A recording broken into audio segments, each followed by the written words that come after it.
একবার সুন্দর করে ধৌত করে এই 3টি ফরজ আদায় করুন, আপনার শরীর এখন পবিত্র হয়ে গেছে। একবার জোরে বলুন, তাই জোরে হবে না সুবহানাল্লাহ। আপনি ওযু করেননি, 3 নাম্বার শর্ত, শরীরের কাপড়টা পাক হতে হবে, পরনীয় বস্ত্রটা পাক হতে হবে। আপনি বলছেন ভাইজান আমি জুব্বা পরেছি, মক্কা থেকে এনেছি, দামি দামি জুব্বা পরছি। ও ভাইজান দামি কাপড়টা শরীয়তকে দেখে না, পবিত্র দেখে। আপনি বলছেন না ভাইজান আমার বিবি আমার এই পোশাকটা ভালো সার্ফ দিয়ে ভালো করে কোচড়ে ভালো করে এমনি করে ধুয়েছে, নিচেড়েছে, পবিত্র বিসমিল্লাহ বলে 3 বার পাক করে নিয়েছে, হয়ে গেছে। না না না, আমি আপনাদের ভাই শাহাদাত বলে যাই, 1000 কেজি দিয়ে যদি আপনার ওই জামাটা সার্ফ দিয়ে যদি ধৌত করে পবিত্র হবে না।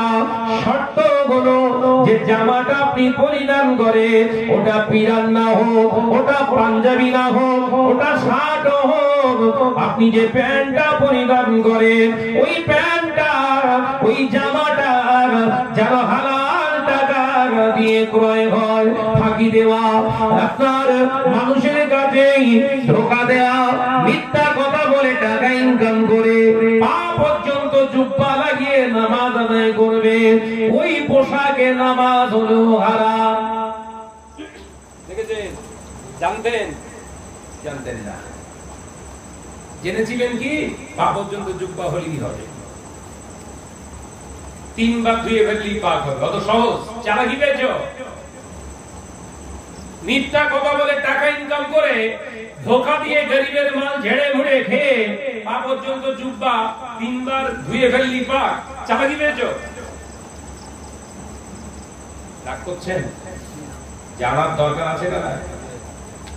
পরনের বস্ত্রটা কিনবেন নিজের পরিশ্রমের মেহনতের হালাল টাকা দিয়ে। এই পোশাকটা যদি ছেঁড়াও হয় শরীয়ত বলছে ওতে নামাজ হলো হালাল। একবার জোরে বলুন, একবার জোরে বলে। চকচকে ঝকঝকে শরীয়ত চায় না, শরীয়ত চায় হালাল। শরীয়ত কি চায় আর আমরা কোনটা চাই? চকচকে ঝকঝকে। কোনটা? হালাল না চকচকে ঝকঝকে? বল না রে বাবা। তাহলে বড়দিও বস্ত্রটা করবেন এবার থেকে চিন্তা ভাবনা করে। ভোটের আগে দিয়ে দিলে, আপনার ঈদের আগে, কুরবানির আগে দিয়ে দিলে 2000 টাকা করে মেম্বার সাহেব। এইখানকার মেম্বারের কথা বলিনি আমি, অধিকার কথা বলছি। লাভ হবে আমাদেরকে ঠুকে রেখে গেছে। কুরবানির আগে 2000 টাকা করে হাতে দিয়ে দিল, কুরবানির খরচা এলে পাঞ্জাবি আর লুঙ্গি কিনবি। কে দিয়েছে? মেম্বার। 2000 টাকা করে ভালো সাদা ধবধবে আবদি কাপড়ের পাঞ্জাবি কিনে আর বাংলাদেশের লুঙ্গি ফুরফুরা শরীফ থেকে কিনে নিয়ে হাজির করেছে। পরে আর ঈদগাহ ময়দানে প্রথম কাতারে গ্রাম দৌড় খাচ্ছে। নেওয়া যাবে? কথা বলছে না। মেম্বারের টাকা ওর বাপের ভিটে বিক্রি করে দিল নাকি? হ্যাঁ, ওর বাপের ভিটে বিক্রি করে তোকে দিল 2000 টাকা। ওই রকম দিয়েছে 25 জন আর 50,000 টাকা। হ্যাঁ, ওর মাথায় কি শয়তানে পেচ্ছাপ করেছে 50,000 টাকা তুলে দিতে গেল? কোথা থেকে দিয়েছে? গরিবের মাল ঝেড়ে, রাস্তার মাল ঝেড়ে। এ কথা বলছে না কেন? হ্যাঁ, ঘরের টাকা ঝেড়ে, ঘর আসলি ঘরে 10,000, ওই টাকা তো 2 দিয়েছে। ওই পরে তুই কানে আপনার নাকে আঁতর দিয়ে ও শর্মা বেড়েছে আমার রুটি করে দেন বাপ। হ্যাঁ, একদম ঈদগাহ ময়দানের প্রথম কাতারে এমন ভাব লাগাচ্ছে, বাপরে বাপ, ওর মতো মুসল্লি আর কেউ নেই। ফজরের নামাজ পড়ি ঈদগাহ ময়দানে গেছি। হচ্ছে শাহনাজ ভাই একটু কড়া, শাহনাজ ভাই একটু কড়া, শক্ত, নরম হওয়ার দরকার নেই। যেমন খারাপ খারাপই থাকি, আল্লাহ মওতের আগ পর্যন্ত এমন খারাপ রেখে দেন। করুন আল্লাহুম্মা আমিন। ভাইরা আমার, নজরের যুবকেরা, ছেলেরা, বাচ্চারা, পর্দানাশীরা, মা ও বোনেরা, এরপরে আপনার কাপড়টা পবিত্র হলো, জামাটা পবিত্র হলো, আপনার নাপাকে গালিজা, নাপাকে খাফিফা শরীরের ভিতর থেকে বাইরে থেকে নাপাক লেগে গিয়েছে, ওই কাপড়টা আপনি ধৌত করুন, পাক হয়ে যাবে। কিন্তু ওটা হারাম টাকা দিয়ে যদি ওই পোশাকটা বানান, ওই পোশাকটা যদি 1000 বার ধৌত করেন, পাক হবে না।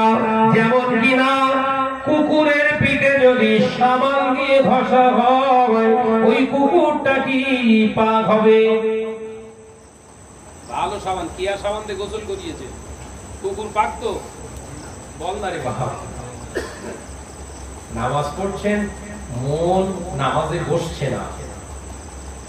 30 বছর, 25 বছর, 20 বছর নামাজ পড়ছেন, রাসূলুল্লাহর সুগন্ধ নাকে আসছে না। হজ করেছেন, উমরা করেছেন, রাসূলুল্লাহর খুশবু পাচ্ছেন না। কারণ কি? গায়ে কি দিয়ে আছেন? খাচ্ছেন কি? এই সব সাইড এফেক্ট। আপনার ইবাদতটা আল্লাহর দরবারে মকবুল হচ্ছে না, এটা তার একদম চুলচেরা বিশ্লেষণ।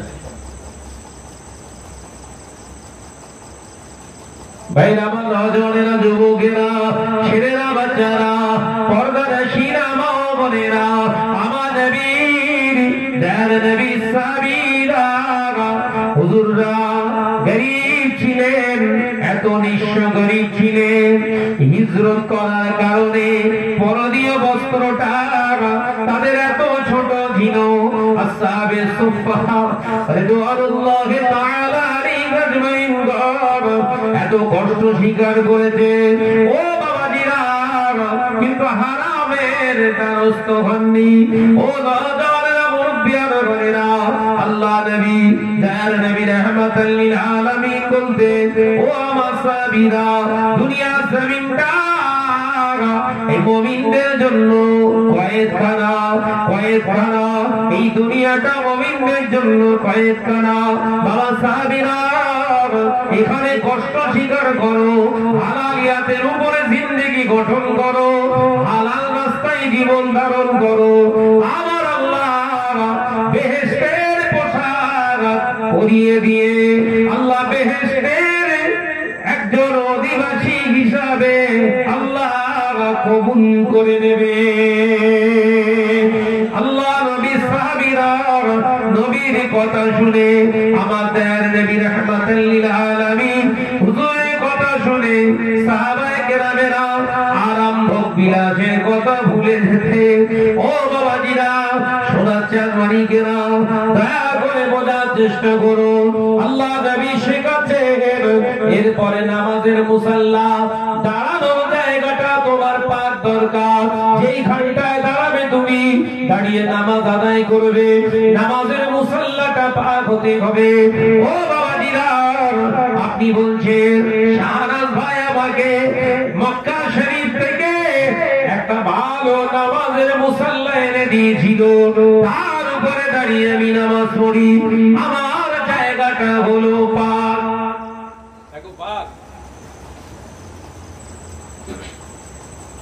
মসজিদে সাদা ধবধবে চকচকে মার্বেলের উপরে নামাজ পড়ছি ভাইয়া, একদম পাক।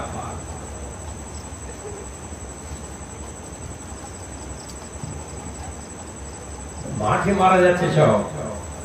আজকে মুসলমানদের দুরবস্থার কারণ কি?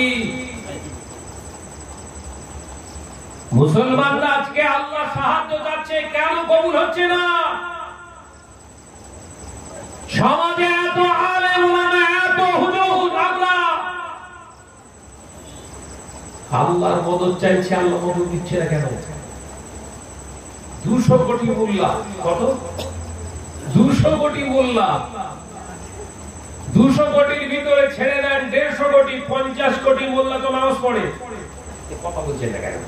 50 কোটি পড়ে তো, এই 50 কোটি মোল্লার দোয়া কারো কবুল হচ্ছে না। মুসলমানদের দুরবস্থা কাটছে না, দিনের পর দিন মার খাচ্ছে, দিনের পর দিন পদদলিত হচ্ছে, দিনের পর দিন লাঞ্ছিত হচ্ছে। কেন? একটাই কারণ, আমরা হালাল রাস্তা ছেড়ে দিয়েছি। এই কথা বলছে না কেন? আমরা হালাল রাস্তা থেকে অনেক দূরে সরে চলে এসেছি।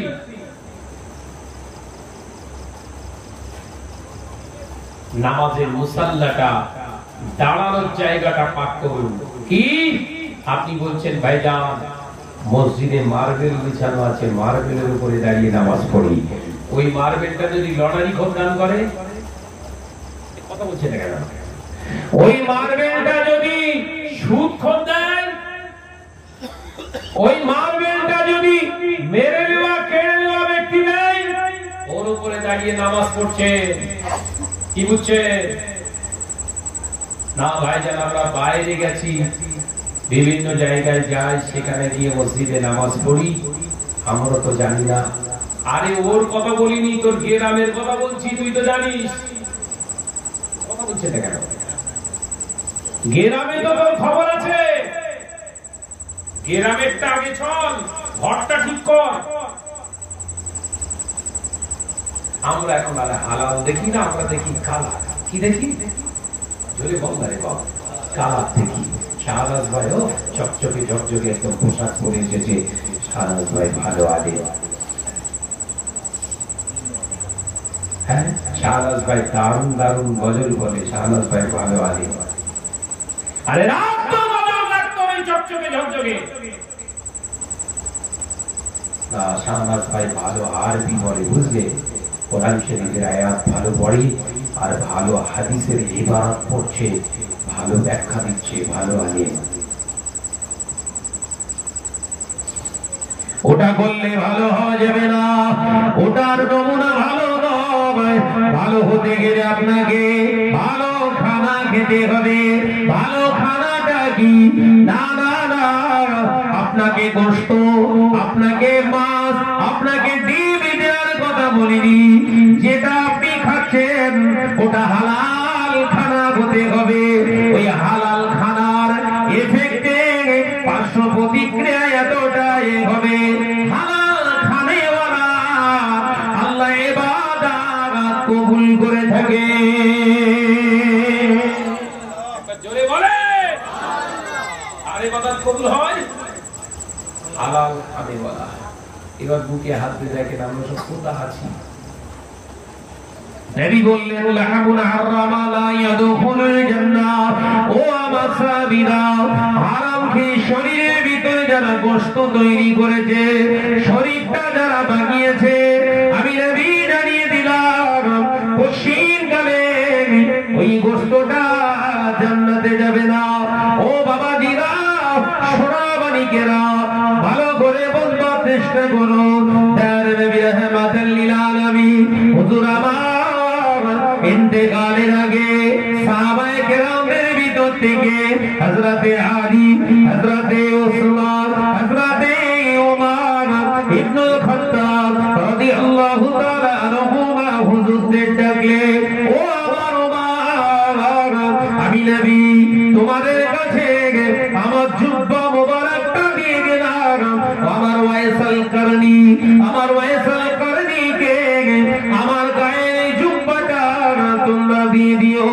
আমি নবী বলছি, আমার ওয়াইসাল করনি হয়তো দেখতে ভালো হবে না, হয়তো চেহারাটাও ফিগারটাও ভালো হবে না। আমার ওয়াইসাল করনি তোমরা যে অবস্থায় দেখো, আমি নবীর সালামটা দিও। আর বলে দিও নবী কিছুই দিতে পারেননি, তাই নবী নিজের গায়ে জুব্বা মোবারকটা তোমাকে হাদিয়া দিয়ে গেছে। ও আমার সাহাবী ওমর, আমার ওয়াইসাল করনির হাতটা ধরো, হাতটা ধরে একবার আমার উম্মতের নাজাতের জন্য দোয়া চাইতে বলো। কারণ ওয়াইসাল করনি যে দোয়া চায়, আমার আল্লাহ ওয়াইসাল করনির দোয়াটা ফেরাতে পারেন না। আল্লাহ তাআলার দোয়াটা কবুল করে নেয়। জোরে বলো সুবহানাল্লাহ। চিন্তা করতে পারছেন? নবী সাহাবীদেরকে নবী বলছে, প্রশ্ন জাগবে না? হযরত ওমর রাদিয়াল্লাহু তাআলা বললেন, হুজুর ওই ওয়াইসাল কারেনিটা কি, বাড়ি কোথায়, তার বায়োডাটা, পরিচয়টা দেন। হুজুর উনি কি আপনাকে দেখেছেন, উনি কি সাহাবী, ইয়া রাসূলুল্লাহ হাবিবাল্লাহ, তার সম্পর্কে ন্যূনতম একটু ধারণা দেন। বিশ্বনবী মুচকে হেসে বলেছিলেন, ওমর শোনো, আমি নবীর দরবারে তিনি এখন আসেননি। এই শুনছেন, নবীর দরবারে আসেননি, নবী গায়ে জুব্বা খুলে দিচ্ছে। ইমাম নববী রাহমাতুল্লাহ আলাইহি কিতাবের ভিতরে হাদিসটা এনেছে, নিজের গায়ের জুব্বা মোবারকটা রাসূলুল্লাহ খুলে দিচ্ছেন। কাকে? যিনি নবী হায়াতে আছেন, থাকা অবস্থায় রাসূলের দরবারে আসেন। কি ভাবছেন? কুরবান শরীফে গিয়ে পড়ে থাকলেই হয়ে যাবে নাকি? নীতি আদর্শ পরিবর্তন না করা পর্যন্ত দাদা হুজুরের নেক দোয়া পাবেন না। এই কথা বুঝতে পারছেন না? মেন্টালিটি, নিজের টেন্ডেন্সিটা চেঞ্জ করেন।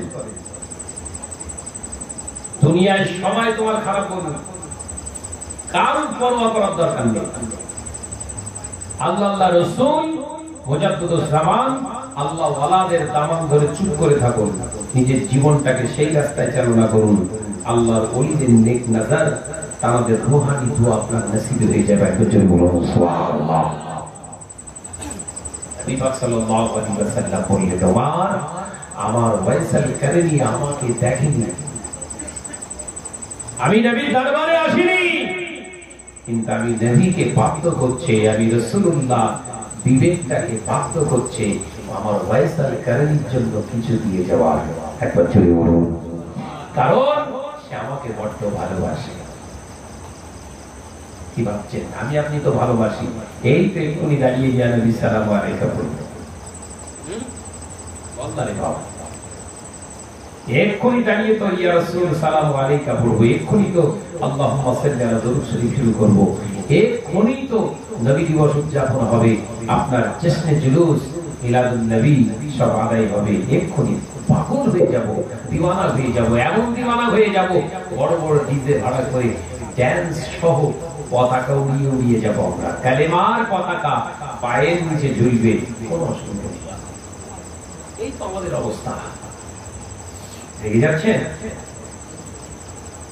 আল্লাহ নবী দো জাহানের বাদশা হাবিবুল্লাহ কে নবী জনাবে মুহাম্মদ রাসূলুল্লাহ কে সাল্লাল্লাহু আলাইহি ওয়াসাল্লাম হুজুর আমার বলেছিলেন, ও আমার শোনো, আমি নবীর দরবারে না আসতে পারে, আমি নবীর সঙ্গে সাক্ষাৎ না করতে পারে, আমার ওয়াইসাল কারেনি, আমি নবীর পাগল, ও আমার ওমর, আমার ওয়াইসাল কারেনিকে গিয়ে সালামটা দিও, আমার উম্মতের নাজাতের জন্য দোয়া চাইতে বলো। ওমর শোনো, ওমর শুনে নাও, আমার ওয়াইসাল কারেনির জবানের নেক দুআয় আমার 70,000 গুনাহগার উম্মত নাজাত পেয়ে যাবে। 70,000 গুনাহগার উম্মত নাজাত পাবে একজন উম্মতের দুআয়। কোন উম্মত? নবীকে তুমি দেখেন না,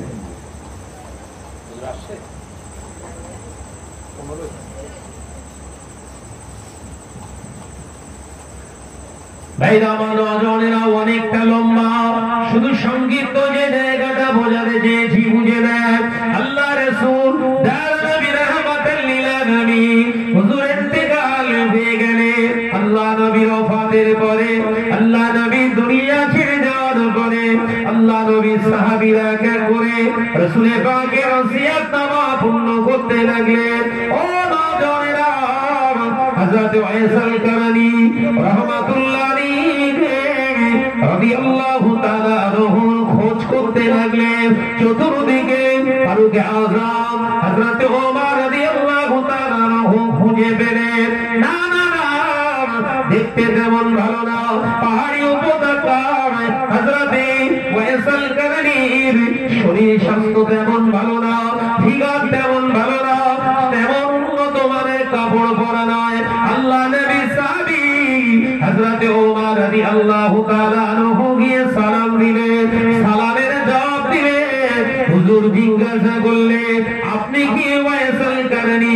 আল্লাহর মাহবুব আল্লাহ বলেছিলেন আমি ওয়াইসাল কারণী কিনা বলতে পারবো না, তবে আল্লাহর বান্দা এতটুকুই জানি।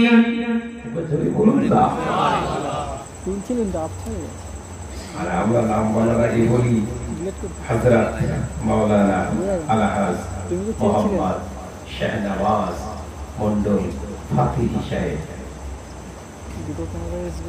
কথা বলে না, ঠিক বলছিল, জোরে বল না রে বাবা। আমরা কি বলি আমাদের নাম?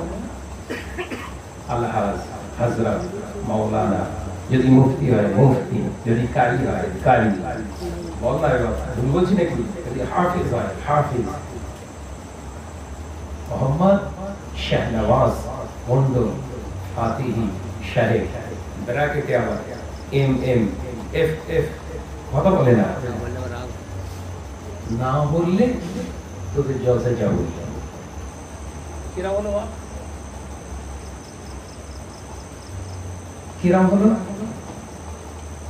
ভাববেন না আমি কারো বিরোধিতা করছি, শুধু অ্যানালাইসিস করছি যে আমরা রাসূলুল্লাহর কাছে যেতে পারছি না। রাসূল পাক সাল্লাল্লাহু আলাইহি ওয়াসাল্লামের নীতি আদর্শ আমাদের ভিতরে নেই, তো যাবো কোত্থেকে? আল্লাহ নবী তার নবী হুজুরের পাগল হযরত ওয়াইসাল কারনী রাদিয়াল্লাহু তাআলা আনহু বলেছিলেন, ও নবী পাকের পাগলেরা, আপনারা নবীকে মহব্বত করেন ভালোবাসেন, আমি আমার নবীকে মহব্বত করি ভালোবাসি। এতটুকুই আপনাদেরকে জিজ্ঞাসা করি, রাসূলুল্লাহর সুন্নাত আমরা আপনারা কেমন করে মেনেছেন, আমল করেছেন? হযরত ওয়াইসাল কারনী যখন বললেন, হযরত ওমর বললেন, প্রতিটা পদক্ষেপে পদক্ষেপে আমরা আমলটা করে আসি। আল্লাহ নবী পাগল বলেছিলেন, তাহলে কই দেখি আপনার পেটে কটা পাথর বাঁধা আছে? না না, আমার পেটে কেন পাথর বাঁধা থাকবে? ও নবী পাকের উম্মতেরা, হযরত ওয়াইসাল কারনী বলেছিলেন, আমি আমার নবীকে সেই খন্দকের যুদ্ধ থেকে আমার নবীকে আমি মহব্বত করি, আমার নবীকে আমি ভালোবাসি। আমার নবী ওই খন্দকের ময়দানে দেখতে পাওয়া যায় পরিখা খনন করতে গিয়ে ক্ষুধার নিদ্রাণ না ক্ষুধার ধারণা সহ্য না করতে পেরে, নিবৃত না করতে পেরে, ক্ষুধাকে নিজেকে না সামলাতে পেরে পেট মোবারকে পাথর বেঁধেছিলেন। আমি আজ আমার নবীর সেই পাথর মারা সুন্নাতটা আজও আমল করে আছি। আমি খাবার কম খাই, ও নবী সাহাবী, আমি খাবার কম খাই, আমার রাসূলুল্লাহ খাবার কম খেতেন, আমি আমার নবীর সুন্নাতগুলো খুঁটে খুঁটে আমল করি। আমি আমার বেশভূষা আমি চাই না, আমার এই অন্ধ মাকে নিয়ে আমার জীবন যাপন চলে। আমার মা বেঁচে থাকা অবস্থায় আমি কি করে রাসূলুল্লাহর দরবারে যাব? কারণ যতবার রাসূলুল্লাহর দিকে পা বাড়িয়েছি আমার মা পিছন দিক থেকে আওয়াজ দিয়েছে, ওয়াইস আমাকে ফেলে রেখে যাস নে বাবা। আমি আমার মায়ের অবাধ্য আমি হতে পারিনি, আমার রাসূলকে আমি পাইনি, আমার রাসূলুল্লাহর হায়াতে জিন্দেগিতে পাইনি, তবে আল্লাহ শুকর রাসূল পাকের দরবারে না যেতে পারি, রাসূলুল্লাহর জুব্বা মোবারক আমি পেয়ে গেছি। একবার যদি বলেন সুবহানাল্লাহ। এই যে বুঝতে পেরেছেন, বড় কুরবানি দিচ্ছেন, বাপ মাকে ভাবতেন না, বইয়ের কথা শুনে বাপ মাকে খেতে দেন না, আর বড় কুরবানি দিচ্ছ, দাও বড় বড় কুরবানি দাও। মাকে মা বলে না করে এই আকার মেরে কথা বলো, বাপের সঙ্গে তুই টাকারি করো, বড় বড় কুরবানি দিচ্ছ, হ্যাঁ, আর ঘন ঘন কুরবানি গিয়ে জিয়ারত করছো, করো, কবরে পুচিয়ে ফেলবে একদম। কোথাও বলে দেবো, এখনো বলছি সেটা হন। মুসলমান সর্ব জায়গায় মার খাচ্ছে একটাই কারণে, আমরা হালাল রাস্তা ছেড়ে দিয়েছি। বাইরে আমার সোনার মানিকেরা, আলোচনা বাড়াবো না, হুজুর কেবলা আসবে, আসার আগে একটি কথা বলি। আমারই প্রকাশনী কেতাব কিয়ামতের আলামত, যদি পারেন 50 টাকার বিনিময়ে, খুব গুরুত্বপূর্ণ কেতাব, এই যেখানে সেখানে পাবেন না। কিয়ামতের আলামত হাদিস পাক থেকে খুঁটে খুঁটে খুঁটে খুঁটে বাংলায় আপনাদের জন্য আমি এর ভিতরে পরিবেশন করেছি। যদি পারেন যে রাসূল পাক সাল্লাল্লাহু আলাইহি ওয়াসাল্লামের 70টা কিয়ামতের পূর্বে আলামতের বর্ণনা করেছিলেন, হাদিস পাকে এসেছে, সেই আলামত থেকে খুঁটে খুঁটে বর্ণনা করা আছে, বাংলায় পড়তে পারবেন। যারা বাংলা পড়তে পারেন অবশ্যই পড়তে পারবেন কিতাবটা। 50 টাকার বিনিময়ে আপনারা একটি করে কিতাব অন্তত নেওয়ার চেষ্টা করেন। আমি আলোচনা শেষ করব। আসুন সকলে মিলে নিজের জীবনটাকে তৈরি করে নিই। যারা করেছেন তাদের দিকে শিক্ষা নেয়। আমরা সিলসিলায়ে ফুরফুরা শরীফের মানুষ, আমরা আমাদের নীতি আদর্শ থেকে কখনো নিজেদেরকে পিছু পা করে রাখবো না। সেই চিন্তা রেখে আগামী দিনে আমরা এগিয়ে আসি। যাদের কিতাবের প্রয়োজন মাওলানা সাহেব ভাই যাচ্ছে, আপনারা নেওয়ার চেষ্টা করেন 50 টাকার বিনিময়ে। আসুন একটু দাঁড়াই, বিশ্ব নবীর একটু সালাতু সালাম জানাই। ইয়া নবী সালাম